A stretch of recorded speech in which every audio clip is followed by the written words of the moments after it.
You want your child to grow up safe, respectful, and strong. So when they dart into the street, or look you dead in the eye and hit their sibling, a primal alarm goes off.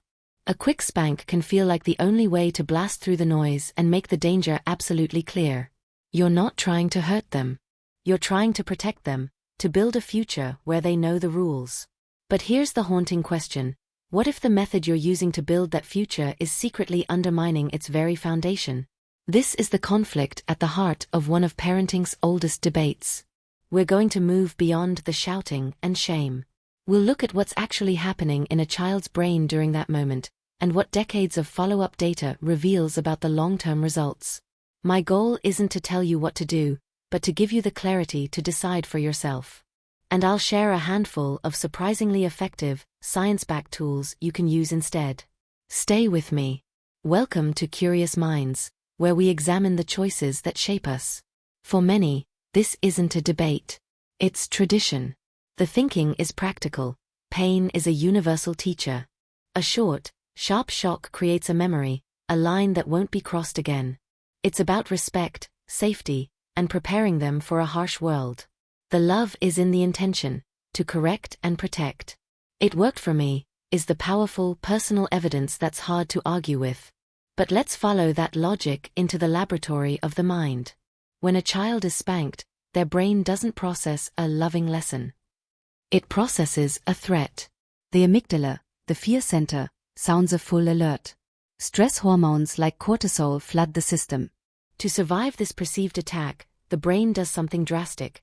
It temporarily shuts down the prefrontal cortex, the very region responsible for reasoning, impulse control, and learning from consequences.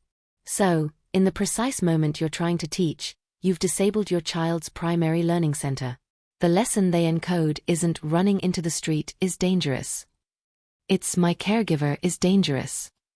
Long-term studies, which control for other factors, consistently link this pattern not to better behavior, but to a higher risk of anxiety, depression, and aggressive outbursts later in life. Now, it's crucial to hold two truths at once. The fear that permissiveness breeds chaos is real and understandable. Parenting is exhausting, and in a crisis, we reach for what we know. Not every spanked child shows a clinical disorder. But the science asks a pointed question. If our goal is genuine internal discipline, self-control, empathy, good judgment, are we using a tool that, by its biological design, works against that goal? So let's talk about tools that work with the brain, not against it. First, connection before correction. When behavior explodes, connect first. Get down to their level, make eye contact, and name the feeling, you are so mad right now. This simple act can calm the amygdala's alarm, allowing the thinking brain back online. A connected brain is a teachable brain. Second, natural and logical consequences. Let the punishment fit the crime, naturally. If they refuse to wear a coat, they get cold. If they throw their toy, the toy goes away for a while. The learning is direct and impersonal. Third, teach what to do. Instead of just saying don't hit, demonstrate use gentle hands. Instead of stop yelling, suggest use your inside voice. We have to build the positive pathway in their brain, not just block the negative one.